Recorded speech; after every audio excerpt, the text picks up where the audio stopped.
Hey, how you doing, guys? I want to talk with you about something that I think personally is my whole mission in life, and that's becoming a solid, grounded man. And in this conversation, we're having literally a discussion about going from pickup artist, going back to the early days of pickup, first learning to meet girls, all the way to today and being a solid man. And today we're going to be talking with Christian Anatov and Daniel Johnson about this. They were both coaches for Pickup 101, as I was about 10 years ago, and they've evolved immensely. Daniel's been to India. He's a meditator. He's really gone inside himself and moved from this idea of being a pickup artist to being a solid man. He's about to have a baby and he's married now. And Christian is still developing deeper and deeper relationships with the feminine and the understanding in this area. And what we're looking at is there's a seminar coming up. It's the farewell last seminar that Pickup 101 is ever going to do because they're shutting their doors permanently. Lance Mason, the founder, who's got a lot of wisdom to give, is going to come and give his last talk. He hasn't spoken years, and he'll probably never speak again. And I want to thank Lance because he is largely the reason I got into this industry, as well as them. They're all going to speak there. Christian, Daniel, Lance. There's also going to be Alexandria, a doctor, if you know who she is, Eric Disco, at approachanxiety.com if you want to check him out. And there's going to be a bunch more speakers, and they're all going to be listed on the link in this video. If that's something you're interested in, make sure to check out the event, get registered right away because I'll be speaking there too. If it's not, make sure to watch this video. You really see us talking about the progression from these guys that are learning to be good with women to guys that are really solid as men. It's beyond women. It's about us and who we're becoming in our confidence. And that's the real message of this video, and that's the real message of the seminar that's coming up. Going from pickup artist to a solid, confident, grounded man. So if you want to learn more about that, you can check the link, watch the video, and I'll see you, as always, in the next video. Remember, only the confident really live. It just didn't make sense. I'm being paid to travel the world, and every weekend, like, where do you want to go? You want to go to London? You want to go to, and then I'm flying off to London with Niels, and then we're hopping over to Ibiza for a few days and back to London and then back to the U.S. and Lance is paying my dime everywhere I go. So for me, this was like living the dream. Yeah, it was like, it didn't matter if I was making much money or not. I had Yeah. everything covered. That's all that mattered. Let's go. Where's the next place you want me to go? And Yeah, and only the fun for me, what was really, it was a life-changing experience because through this experience I learned that I not only that I could potentially be a teacher and I have skill in that, but I found my passion in life, literally. Like, that's nothing has ever given me as much satisfaction as being in front of the room and just offering my gift.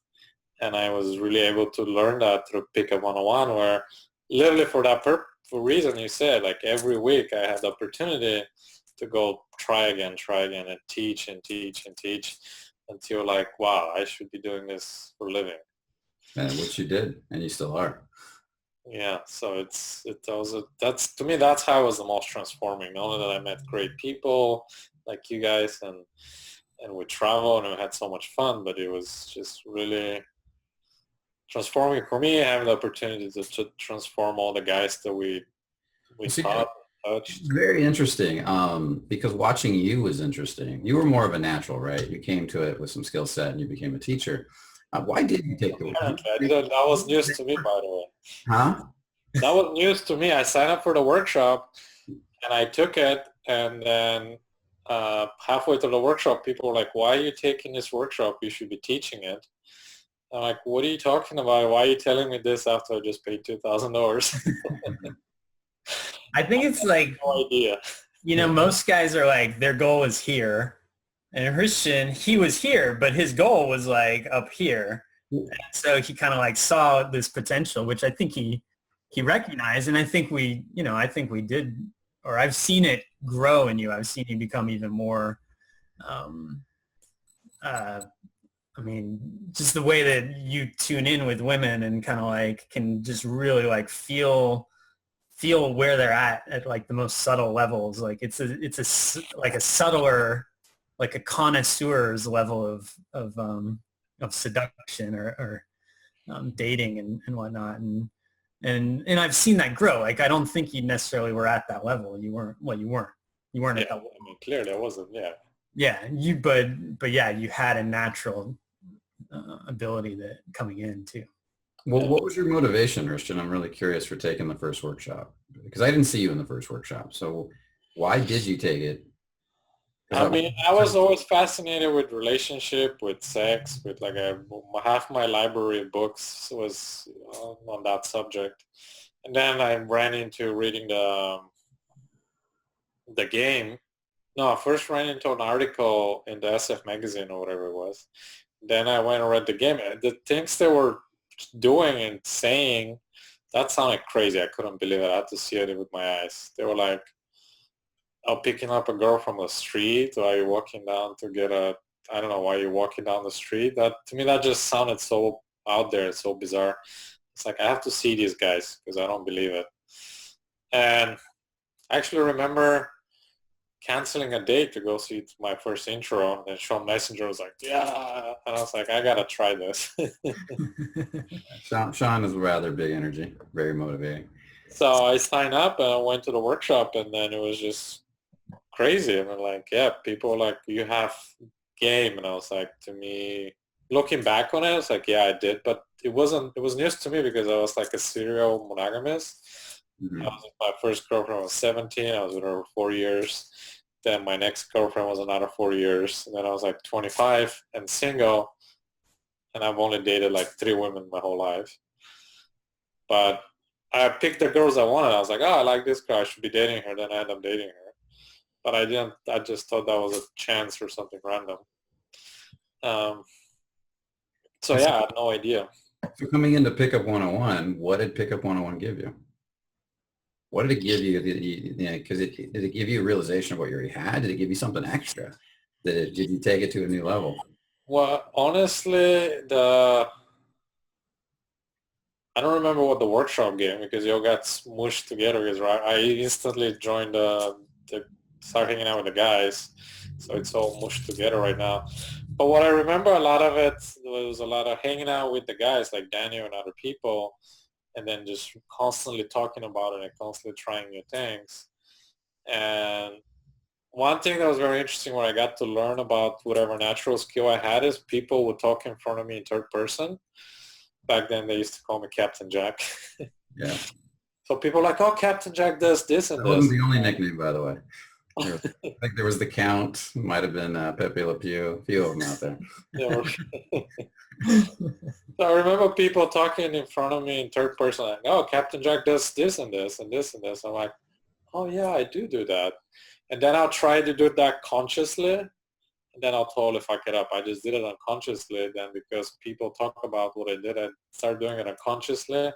So I went from unconscious competence to conscious incompetence to conscious competence. And just teaching and being in that environment is where I really got to learn so much.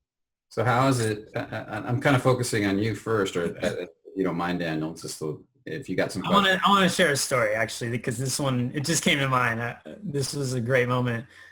Because I think one of the things that helped was like Christian and I also had like a little bit of a competitive streak. And there was one time we went down to LA and we were teaching a workshop, and I think it was like after the workshop was done, we all went out to dinner, and there was like 15 of us or something. So we got this really long table, and the waitress was super hot. I don't know if you remember this, but the waitress, so when she would come, and I was at one end and Christian was at the other, and when she would come anywhere near me, like I would just try to I was doing everything I could to like banter and get her giggling, and she was like giggling and laughing and like writing down our order. And then she'd go the other end, and Christian's like, come here for a minute, like staring into her eyes. And you look like you need a man who understands your desires, or something like this. And you could see her, like her eyes lighting up. She's like, what do I do? Like both ends of the table. What's going on? And but it was that competitiveness that kind of like, it was like, no, he's not going to steal this girl from me. For me, that took it to another level. And I remember one time where you guys were at a bar in LA again. You guys were in a club, and I came in later, and I was outside. This girl was sitting there, and I started flirting with her, and I might have ended up making out with her. Then I go in, and you were like, I just met this girl. She's so amazing or something. I really like her. I end up being the same girl. Yeah, there was You and I, that happened a lot. Yeah. we had something similar that happened in I don't know if you remember it, Christian, but in New York at the Loft. Remember the Loft project? I do. Yeah, there was a girl I can't remember exactly how it went, but there was a girl we kept flirting with. I would grab her, pull her side, start flirting with her. Then you would grab her, pull her side, start flirting with her. And everybody was laughing, watching as we were going back and forth. And I remember how she was just like the same exact thing. She was really overloaded and confused at the end when she left with her, because she was there with her best friend who was a guy. And do you remember that night? No. I also remember we went out with Nick. You remember Nick, right? English Nick, my friend. Oh yeah. And Nick kept saying, you know what it is? And he was teasing you, and he kept saying, it's the accent. It's the Bulgarian accent. That's what seduces the women. And so you think so, huh? And I said, then do the Bulgarian accent. Now, Nick happens to be really good with women too. So the waitress comes over. I said, do it to the waitress. And so she comes over and he looks at her and he practices it. And he looks at her and goes, you are so beautiful. I just need to look into your eyes or something like that. Man, it fucking lit her up like that. He had her in a second. She walked away, and he's like, oh, my God, that worked. So now everybody out there is going to be learning Bulgarian accents. But. Yeah. I think I might go practice too. That sounds keep that on my wife. Darling, welcome home. A whole new persona right there when she comes home. I love that. I love when people try to imitate my accent. It's so much fun. I tell you, I dated a few Bulgarian women here in LA, and yeah, they're freaking awesome, dude. They're a little feisty and a little wild, super sexual, and troublemakers. Yeah, I would agree 100%. Every Bulgarian woman I met's got a little bit of troublemaker in her. Yeah. Stay away. Everybody stay away from Bulgarians. Yeah, it was a lot of fun. So going down that road again, what did it do for your life? I mean, like we've gone all this way forward. You learned, we had all these adventures together, and how has it changed you? Where are you at now? What's going on with your teaching? How has it evolved your teachings, evolved your life? Well, I mean, my teaching when I started teaching specifically seduction and stuff was this really the realization that what you say doesn't matter. I just realized that as long as you use a Bulgarian accent. As long as you use a Bulgarian accent. So to me, it's like people like, oh, what's the best pickup line? I'm like, the best pickup line is hi, but most people don't know how to say hi. And it's not what you say, it's how you say it. So it's like, how do I teach everything but what you say? So it's like, how do you teach how to be in your body, how to present yourself, how to carry yourself, how to really connect deeply with your heart, with your desire, with your integrity, and how to communicate from there. And it doesn't really matter what you say as long as you're living in integrity with yourself. And then you add up the spice of sexiness and fun on top of that. And I think it's almost as simple as that when teaching that. But how has changed my life personally? I think it's giving me incredible liberation. Like I walk through the world with no fear of being alone or need for women or like I used to, and most men like, oh, I need a woman. I need to like constantly chasing women and going out. To me, that's if I see a woman that I like and I'm single or something, like I know I can meet women anytime. So it just liberated me from that neediness and need and having that obsession of constantly looking for women. So now I can put my life in more creative things or more other things. And then there's women everywhere. I don't need to go out of my way to do that. So it's create a lot of space within myself in that arena. That's awesome. Yeah, I had to work on that myself. Because after I got good with women, then I was wanting to be with women every night of the week. And it's not switching over to anybody else but you, buddy. It doesn't pop over to me when I'm speaking, does it? It never pops up to me when I speak. So I guess, Oh, so it's but it just pops up when like you speak or Daniel speak, but never to me. okay. So it's not showing me that. Okay, that's fine then. So I remember that I had that exact problem, and I remember I had this one night. I think it was a Wednesday night, and I had no girl over, and I was sitting in my place, and I was like, I got to find a girl to talk to flirt with, and I realized I was doing it to feel good.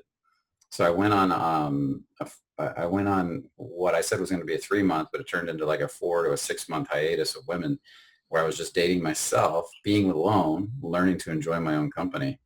But I realized that only worked after I got good with women. That didn't work when I was out there going, oh, because I spent years alone. That didn't solve the problem then. But once I got good with women and then consciously said, no more, I'm going to walk away. It was really powerful experience for me. It actually changed my life quite drastically and much happier because of it. So when that need's gone, you can enjoy women and enjoy yourself being with them without, so it's more like a gift and an offering, like, hey, let's have a good time together and let's share that experience together instead of, oh, let me spend time with you so I feel good about myself. That's awesome. So, how about you, Daniel? So what did Pickup 101 give you? Why are you here? Why do you believe in it so much that you want to do this event? I mean, for me, it's like maybe even a longer journey because I was there at the very beginning with Lance, and I mean, I didn't just work with him; I lived with him for 5 years, and Yeah, that house was awesome too. yeah, I mean, he feels like a brother, like he feels like a friend that for life. And he was a mentor, and I mean, he was older than me, and he was kind of like kind of going in a new direction with his life, building up a business and stuff. Like most people probably don't know, but by the time he started Pickup 101, he actually stopped going out as much. Like he was crazy. Like he would go out 4 nights a week and just be like, you know, trying to do all the craziest stuff in the club. So like getting like different groups together and merging them together and having like the entire bar like alive, like wondering who is this guy over here Working in the room. I remember the CDs. work in the room. Absolutely. I've been out with him when he was doing it. Um, and I mean, and that's part of what was just so transformative for me was like living with this guy. At first it was kind of like mind blowing. It was like, what? But after a while I was like, oh wait, this is just a dude. And like, this is my buddy. Like he's a good guy.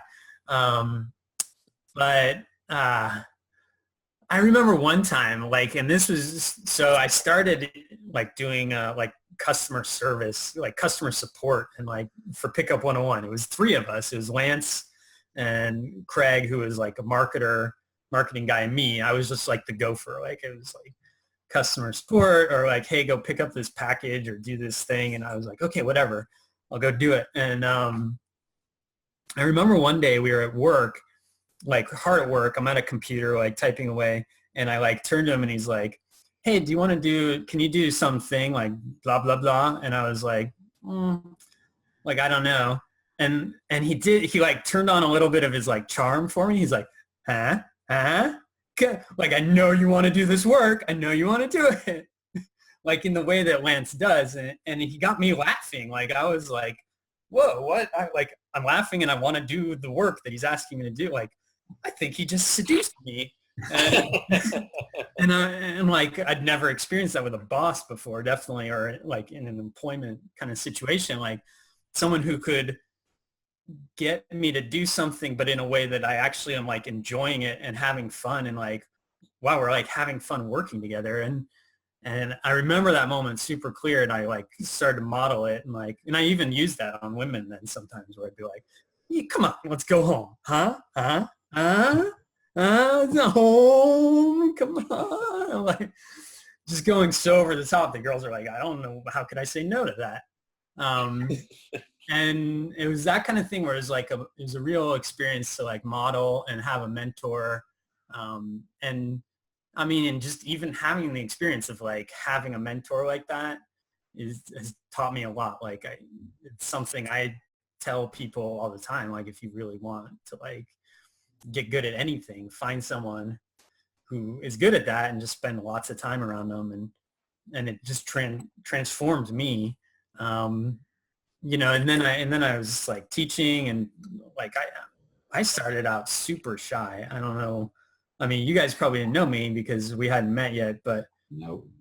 I started out like awkward and shy and just weird and quiet. I remember two things with you. They both happened at the same workshop in Seattle. One was the day you met Alexandria, and I remember you did the practice movie moment on her, which sent her jumping onto the couch and freaking out and then falling in love with you, which was amazing because then you guys had that your romance after that. For those of you that don't know it, the movie moment is when you approach, basically getting rid of all your nervous tics and approach with as much presence as possible, feeling every bit of emotion, and then channeling it. So this is hard to describe, but channeling it from you all 100% into her, so she feels all this emotion hit her at once when you walk up when you first look at her, through the first words you say when you first look at her. And you nailed it. And I remember because you couldn't have faked that response, and you were doing it as a demonstration, I think, right? And then just it was a demonstration. But I also remember when I met Alexandra, I think like an hour after we met, we took a break, and I remember I was in the hall. I can't remember who I was with, but there was someone there. I think it was Robbie actually, but there's someone there, and I was like, "She's mine." She's like, I called dibs. I'm like, so I had my eyes on her like from the very beginning, and we had an amazing relationship. She's actually going to be at this weekend also, and we're friends. She's not the one I married. We're friends now, but like have a great relationship still. Like Doctor, is that correct? Doctor. Yeah. She's got her doctor, right, or something. A doctor. No, she her last name's Doctor. Her brother's a doctor. Oh, okay. I thought she became a doctor too. No, she's just, doctor. She's that smart. She gets in her head. But it's like, I mean, the whole ride for me was amazing. I can't even separate out like what part. Part of it was about dating, but it was about my entire life changing. It was about a community, like a sense of family, and growth, like unbelievable amount of growth, and just getting on stage and like teaching, like doing lectures and workshops and getting up there. It felt amazing, and I like that. Like there's something my personality really likes, sort of putting on a little bit of a show, but getting up on a stage and like sharing what's up, and also like getting real. So changed me in like countless ways. It'd be hard. Well, you had a big effect on me in that area. I don't know if you remember this. You were we were also in Seattle, and you were giving we were doing a talk to a whole group of new guys. We were doing one of the talks, and what do we call those? I can't remember now. The intros. The intros, yeah. I thought we had some fancier name, but so you're doing an intro talk. I called them intros for years too, and I thought there was another name. And we got all ready. We had this room full of guys that came into the hotel, and you were like, "Oh, I got to go get ready," which basically meant put on your jacket and that better shirt.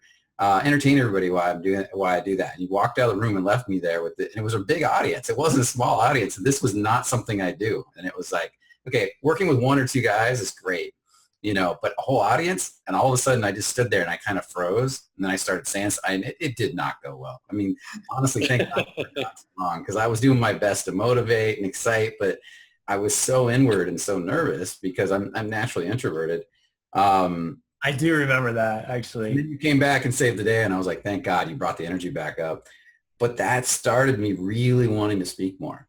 But you made me look good. That was the contrast, yeah. Oh, thank God this guy's here. But I think it's largely responsible for why I got so into speaking, and I've put so much energy into learning to be a good speaker, and put so much energy into going out and giving so many talks. I mean, I've given probably maybe in the thousands by now since then. And I think that moment was a huge key for me because it fucked with my head so much. Awesome. Yeah, I mean that's cool. I didn't even know that was your experience. Yeah, it was totally. Yeah, it was. I don't think I realized it at first either. It took a little while for me to realize how much that affected me because that was in the back of my mind. Yeah, I mean, these stories are exactly why we want to do this workshop, because these experiences changed all of us, and we want to come together and celebrate that and offer our gifts um, to whatever comes as a student to this event. But yeah, it's been transformative in so many ways. I remember Gifts, you mean very like our teaching gifts? Like I'm not buying anyone flowers if that's what you. Yeah, flowers are out. not even for me. Box of chocolates and you said we're bringing our gifts. I don't Yeah. know. Well, I remember a very similar story with Daniel. It's like the first time you guys had these videos that you were doing, that you were sending out. What are those called? They're for the monthly membership. Yeah. Sure, we had a membership subscription for a while. And you We send sent out. out DVDs every month. Back then was DVDs, Yeah. Those were the days. in the olden days. CDs. Yeah. So I remember I was leading my very first workshop for the very first time. And then Dan was like, oh, you should record a little talk. You should talk a little bit. I'm like, okay. And mind you, at this point, I've never done public speaking in my life, period. I had no training. I've never done it. To me, a workshop wasn't a public speaking because it's more interactive with other people. And then Daniel comes up with these big curtains and lights and 2 cameras. I'm like, what the fuck did I say yes to? I've never done this. I was so nervous. I was shaking. And he said, oh, no, you do great, man. Just don't worry about it. Just go out there and speak. And there were like 20, 30 guys. More guys came. That they weren't only the guys in the workshop, but more men came from somewhere. And I started speaking, and I spoke for over like an hour and a half and something. That's the moment I think I realized, because when I was in front of the people, I started speaking and shit was just coming out and people were liking it. And I had this weirdest experience where I saw myself from a third perspective, and I was, whatever he's saying, I like what he's saying. And I don't know what I was saying wasn't almost coming from like a knowledgeable place. It was just almost, I don't know how to describe it, like channeling or whatever I want. I was like, well, whatever he's saying, I like it. I want to learn that. And sounds like bragging, but it was really very innocent experience. I was like blown away, like, whoa, what's happening right now? And literally, I was dying of nervousness 5 minutes before I stepped on stage. But isn't that not the same exact thing as, let's say, flirting with a beautiful girl, flirting with your wife? There's a surrender or a girlfriend where when it's the best, you come up with stuff maybe you've never said before. It comes from nowhere. It's just magical. You're more on a ride than you are doing anything. I'm reminded of just, I mean, to me, it seems really like a sort of masculine approach too, because like hearing your stories, I'm kind of remembering my own first like time teaching when Lance kind of pushed me on stage, and probably all of the teachers have a story like that. But I think there's something really masculine about this idea of kind of like do or die, like something comes to life in the sort of masculine quality of like, whew, all right, everything's like, feels like everything's on the line, and it's either like I run right now or I do this, and you just go and you go. And I remember a really transformative moment for me was actually when I was in Korea. And so this was before Pickup 101, but this is when I started getting into like dating advice and David D'Angelo and stuff. And I'd met these Korean guys who were like pretty cool dudes. Like they were skateboarder kind of guys. And like we were all hanging out in the afternoon kind of near the 7-Eleven. And there was like this really hot Korean woman over on the other corner, like drinking a soda by 7-Eleven or something. And they were like, oh, you like her? You like her? I'll go talk to her, man. And in the past, like maybe I'd been shy, like I kind of allowed myself to be shy. I would have been like, no, I'm okay. I'm like, yeah, I'm good. But these guys like were not, they were a little bit relentless. They were like, what do you, like, you're a man, aren't you? You going to do this? They actually said that. You're a man, aren't you? And it was like powerful. Like it spoke to something inside of me like, oh, yeah, like I like this. I feel like I might die doing this, but fuck it, I'm doing it. And I walked across the street and it was awesome. And I got her phone number. I don't think it went anywhere after that, but it was like such an amazing experience. And I feel like that's so different from a sort of like more like feminine kind of approach, which would be like more hand holding of like, come on, like, you'll be safe. It's not like safe. Like, no, it's not safe. Like, this is dangerous. But you know what? I don't want to hear your excuses. Like, Christian, it's time to get on stage. Just go. Like, you'll be fine. Yeah. I like that. That's like David Data, the masculine girls who challenge, right? Being challenged, dealing with the challenge, and it's super true. I think I really believe in the whole idea of finding that place, those places you're avoiding tension and stepping into it. I talk about it all the time. Where are you avoiding tension? Because because tension's all created internally, right? It's not, if you're not afraid of women at all, there would be no tension for you. But I create all this tension because I have all these stories and buried inside me about what sex, women, sexual intimacy, all these things. And they all come up when I go over there, and you feel like you're going to die. That, that need for survival is like huge. And then, and I think that's the huge part of music. I'm trying to remember, Brian, because like I can't quite remember what you were like when you first showed up. I was probably pretty shy. What brought you to a workshop? What brought me to a workshop was a broken heart. I met this girl. I had been hanging out with Steve P, of all people, and I had been studying David D'Angelo stuff and hanging out with Steve. And I met this girl, and I was like, I found I was really jealous. Like, because I'd never liked a girl like this before. I've been doing a lot of work, and I met a girl that was more interesting to me than any girl I'd ever met. It was the first time I ever picked a girl that picked me back. And so I was like, holy shit, a girl I like picked me back. Oh my God, it was amazing. And then I started getting really jealous. Where is she? What's she doing? Why hasn't she called me tonight? And I could feel this inside me. And I'm like, this can't be right. And then I got some advice from somebody and took the advice, and I blew the whole fucking thing out of the water. It was the worst heartbreak of my life. And I was only with her maybe 2 months, maybe 3. And after being with other girls for years, I'd never experienced that much pain. And I realized the pain was all something going on inside me. So I spent about 2 or 3 months just depressed as hell.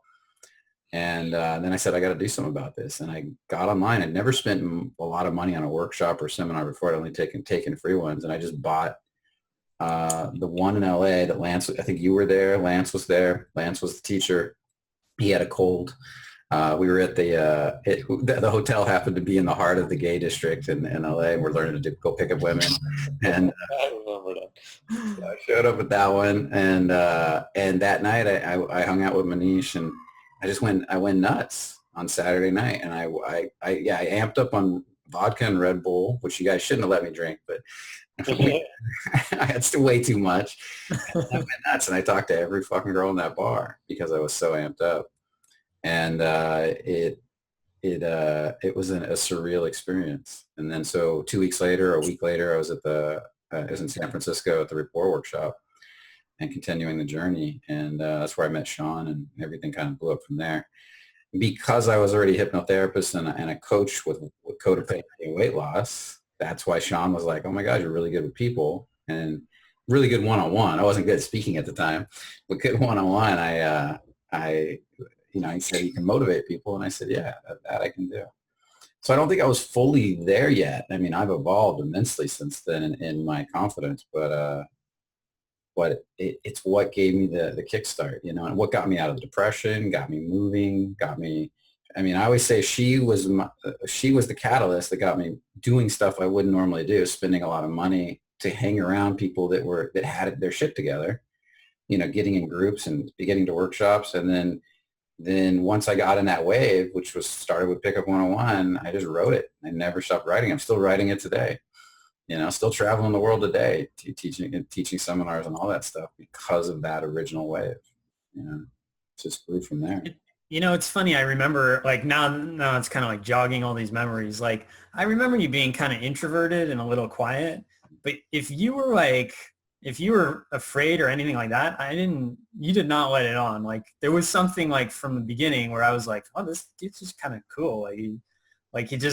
He's got a evenness, like a coolness to him that like, and then I remember Sean being like, yeah, he's like, does hypnotism and NLP and stuff like, and we were like, oh yeah, that's like our LA dude who's like the hypnotist dude. He's like part of the team now. And Yeah. it's totally natural, just like bringing you on board and like becoming friends and all that. Like, Awesome. Well, thank you. I was very good at hiding emotions. I spent a lot of time. What I spent a number of years doing after I really got going was learning to bring a lot of my repressed emotions up and let them go. Even with hypnosis and NLP, I wasn't seeing how much I had repressed. So I had to learn a bunch more stuff to get down into all of it and really let a lot of it out. And so it was a powerful that was a powerful process for me. But I don't know if I would have done all that without Pickup 101 getting me started, because it made I really craved after Pickup 101 wanting to go out and be more social all the time, wanting to connect with more people, wanting to be around more people. I didn't want to sit at home and watch sitcoms anymore and connect to people. Like, that's something I used to do a long time ago, is I'd watch TV and I got my connection through the characters on TV, and I gave that up, and I wanted to experience the real world. So, Yeah, we had so much life, so much energy back then. yeah. There were literally 2-3 workshops happening each weekend Yep. around the world, and then it was just Oh, it was amazing. He grew. It was amazing that Lance grew Pickup 101 to probably one of, if not the biggest pickup company in the world, with all the workshops we had putting on. And then he shrunk it back down eventually, but the thing became a monster. It was a monster, yes. grew like too fast almost. It was just became chaotic. But I'm thinking about something like I'm hoping that like maybe something's being conveyed in this conversation for people who are watching, because one of the things that happened a lot when I was teaching is people kind of put me up on a pedestal or create a sort of celebrity or something. But it's fun kind of hearing each of our stories and just recognizing like each of us came with like a strength. Like we came with like something natural about our personality, but we also had like shit too, like that we had to deal with, like all of us. And so I hope it kind of like conveys like that we're just human also. Like, and it's not about being like a superstar. It's about kind of like dealing with your shit and then finding your strengths and like having other guys who recognize your strengths and can tell you like, you don't see that about yourself. Like you don't get how cool that part of you is, and that brings that out. And it's like just being a better you, really. Not Really, yeah. Super me or him or anything like that. One thing that you did that was interesting is you went through your huge period of meditation, which was quite impressive because you really took it serious. I mean, from Vipassana to India, right? He still takes it seriously. I still take it serious. I mean, it's still the biggest thing for me in my life. I mean, other than now being married and having kids soon. Yeah, I mean, I've done a number of long retreats and sabbatical type things. And that's what I did when I left Pickup 101. I took a whole year off and I just meditated and at a meditation center in California, and then 6 months in India. And then just recently I did a 3-month retreat in Nepal as well. So. I think that's awesome. I'm a big believer, and I talk a lot about guys that when they're in their head and can't feel their emotions and they're really numbed out, maybe just start with meditation and we can go from there. I got a lot of techniques to teach them to feel, but sometimes even then they're just like, I feel nothing. Then we need to start with meditation. Let's get you down to just observing and letting it happen rather than trying to make something happen. Yeah. And makes a big difference in everybody's life. Yeah. I mean, once you start meditating, you start to realize like how powerless that little like talking voice is in the head, like chattering away. Like at the beginning, it kind of thinks it's the one in charge. Like, Daniel, do this now, do that. Like I'm the one telling orders. And then eventually you realize like, that's just a bunch of chatter in my head and like not at all relevant to like what's going on in the rest of my body and just like whatever, like the feelings like in the heart, like when you feel really moved, things like that, like emotions, basically. Yeah. That's the chatter that tells you that you can approach her, talk to her, or do a public speaking or any of those things. Yeah. It likes to really Oh, not right now. She's probably talking about something, and I don't want to interrupt her. Like, she looks very involved in that, and I don't. Maybe she had a bad day earlier, and I don't want to make her day worse. Well, I love there was a great description of the chatter once where you're standing there and you see a beautiful girl and the chatter starts yelling at you why you shouldn't approach her. You shouldn't, exactly everything you just said. And then you're like, okay, I'm going to walk away. And then 10 minutes later or 5 minutes later, maybe even 1 minute later, the chatter's like, you idiot, why didn't you approach her? You could have approached her. You didn't do it. And now it's beating you up for nothing. It's going to hit you any which way you go. You see that. And if you start believing it, that it's real, and you start like listening to it, you're gone. Yeah. Yeah.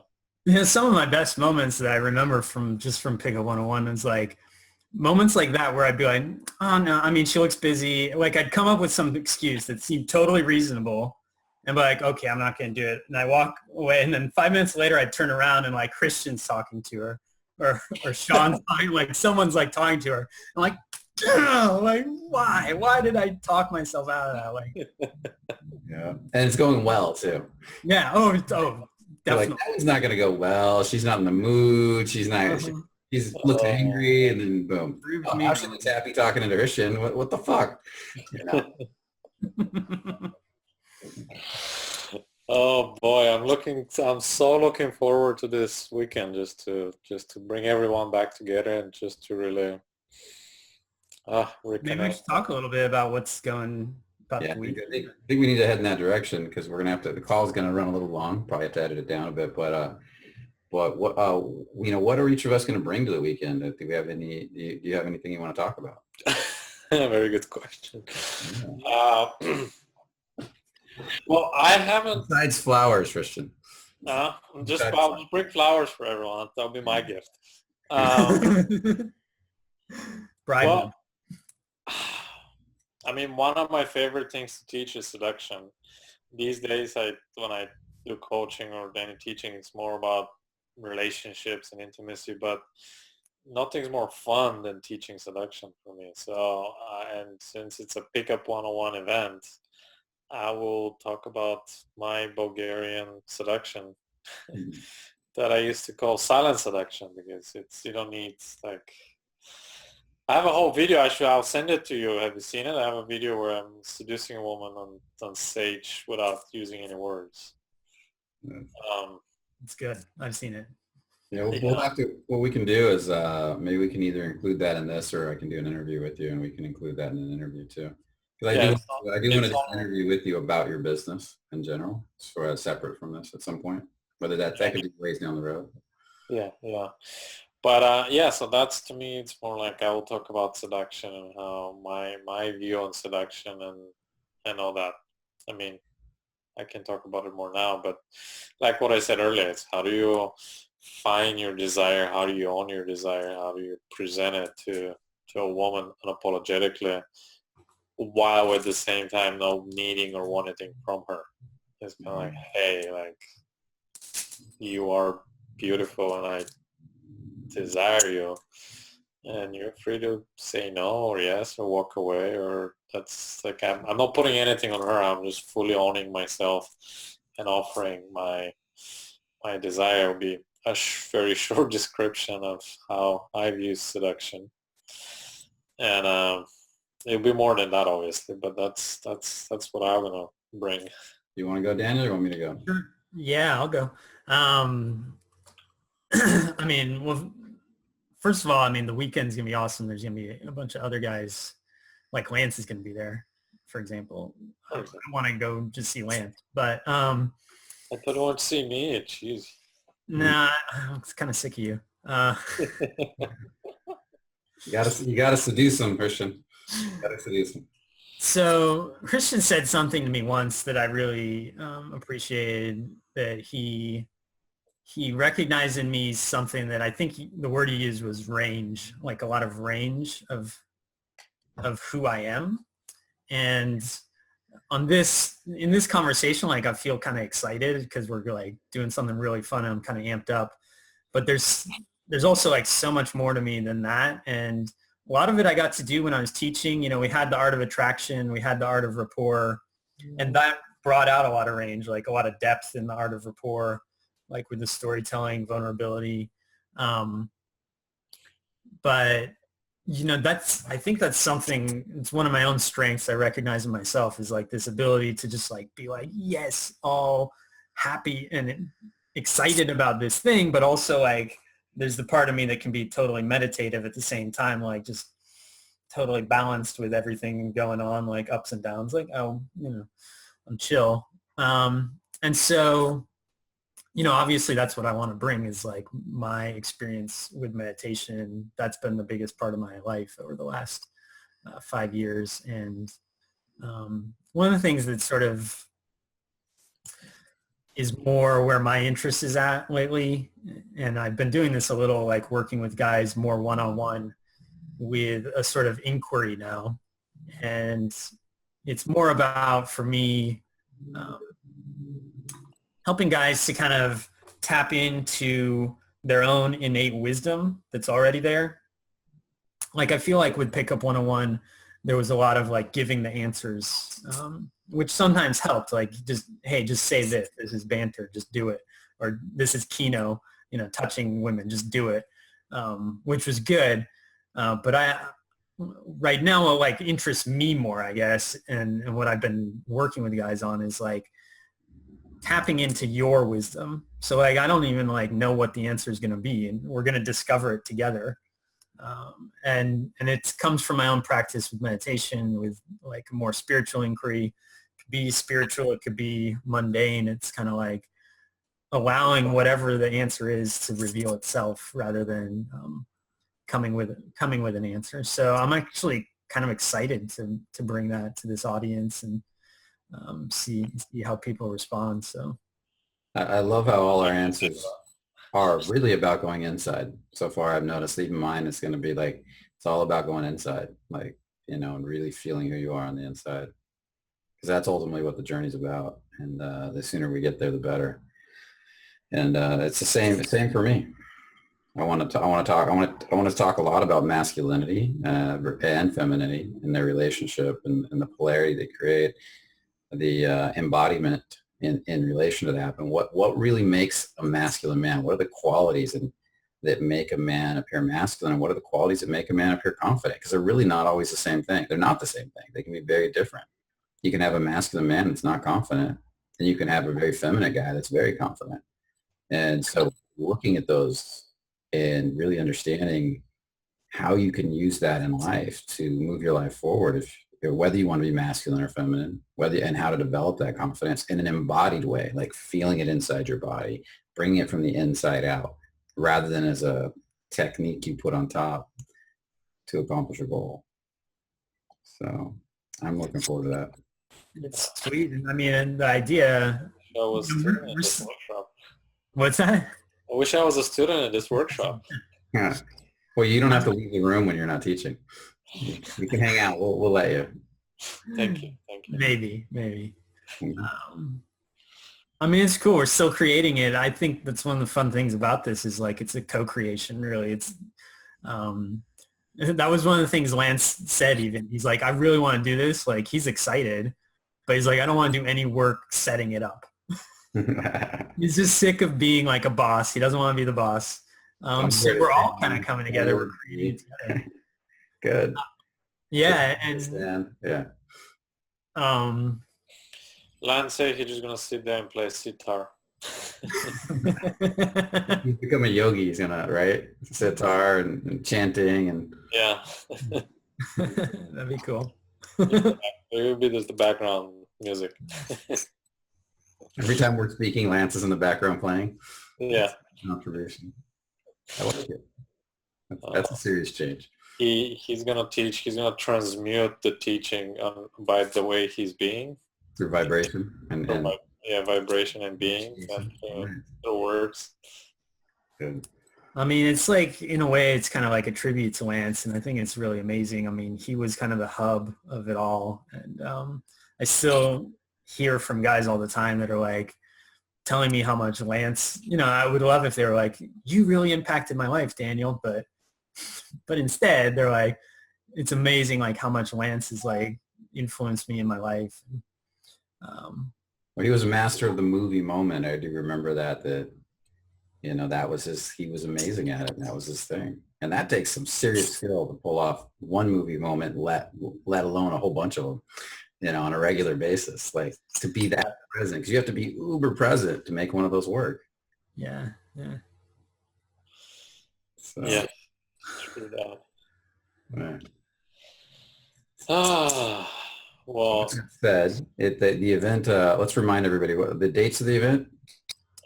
August 11, 13 in the Bay Area. In the Bay. We're not sure where yet. Not sure yet. Locating that spot. Or Auckland. So it'll start Friday evening, and then go Saturday, Sunday. There'll be different speakers presenting. There'll be some panels, some Q&A. There'll be some time to sort of like share some of the gossip of like Pickup 101 in the days, but then there's also going to be like a lot of hands-on stuff too, like actual exercises that people are involved in. Can you run down the list of speakers that we know are going to be there? Besides, there's us three. Us three. Then we know also Alexandra, who is teaching workshops. She's my ex-girlfriend, but she's amazing. And then Still a coach today, right? Oh yeah, she still has her own clients that she works with, and yeah. And then Eric Monsi, I always forget how to pronounce his last name. Eric Disco. Disco. That's always what I called him, Eric Disco, out in New York. And approachanxiety.com. Yeah, he's from approachanxiety.com, so he'll be teaching there too. We've been talking to some other guys behind the scenes. So Robbie? Robbie's like gonna be in Bulgaria or something. Oh, Robbie's in Bulgaria? Yeah, in Eastern Europe. I don't think Bulgaria, but Eastern. He loves to go to Eastern Europe. He's never mentioned Bulgaria. He likes Ukraine a lot. He brought that one up to me a lot. I can understand why when I go to Eastern Europe. You haven't been to Bulgaria. That's fun. I mean, it's right next door. I'm in Romania all the time, and I always think I got to go across that border to Bulgaria. But then I start having a good time in Romania, and I never leave. That's like my second home. If you guys don't know it, I'm in Romania so much. I have like tons of friends and family, and Zan lives there, and I'm hanging out with Zan, and it's a great time. So I should come with you one of these times. You should. I'll be there again in October. I'll be there for my birthday. Nice. I mean, like just a few more words on the. What's that? Tell if he comes there, we have to go to Bulgaria, and he has to take me. So yes, for sure. We're in a car and drive. Guarantee. What were you gonna say, Daniel? Well, I mean, I guess we're sort of wrapping this up. So we can put a link in the video to the information page on the event. Man, make sure to take action right now and check out the event. Click the link. Did you want to give? Is there a web address for the link that you got? It's Eventbrite, right? Oh, we'll have to get that button in the video wherever it's at on this screen, or go down and look below, and it'll. The other thing we're doing is like if people want like a sort of, I guess you could call it like a free consultation kind of thing. I mean, it's basically just a chat. Like if someone wants to chat, we're happy to like talk to people and see where you're at, see if this is a good fit for you. I mean, we're not like doing this as some like way to kind of like fill a room and like get lots of money out of people. That's obviously not what we're doing. So we want to make sure it's like the right people, so it's a good time. This is the last event for Pickup 101 ever, and so there's not going to be an upsell from Pickup 101. If you're interested in one of the coaches, you can get to know the coach and talk to them. But as far as the Pickup 101 goes, this is it, guys. And as far as and speak, this will probably never happen again. So it's a good chance, yeah. Highly unlikely. So make sure to check out the event. And then how are they going to contact, if they want to get a free consultation, what's the contact info for that? Well, you can, I still have an old email address, but it still works. pu101daniel@gmail.com. pu101daniel. Yeah, pu101. So Pickup 101 Daniel. Awesome. @gmail.com. And yeah, just send me, I mean, that's like a personal email. It's not like some customer support. You get a hold of me and yeah, we'll set you up. Well, you can talk to me or talk to Christian or one of these guys. And, awesome. Yeah. Well, Well, it was an awesome call, and it was great talking to you guys. I'm going to say, if you haven't taken action yet, make sure to click the button now, take action, and you know, get out there. It's your last chance to see Lance, and it's going to be an amazing weekend. We'll see you there. See you there.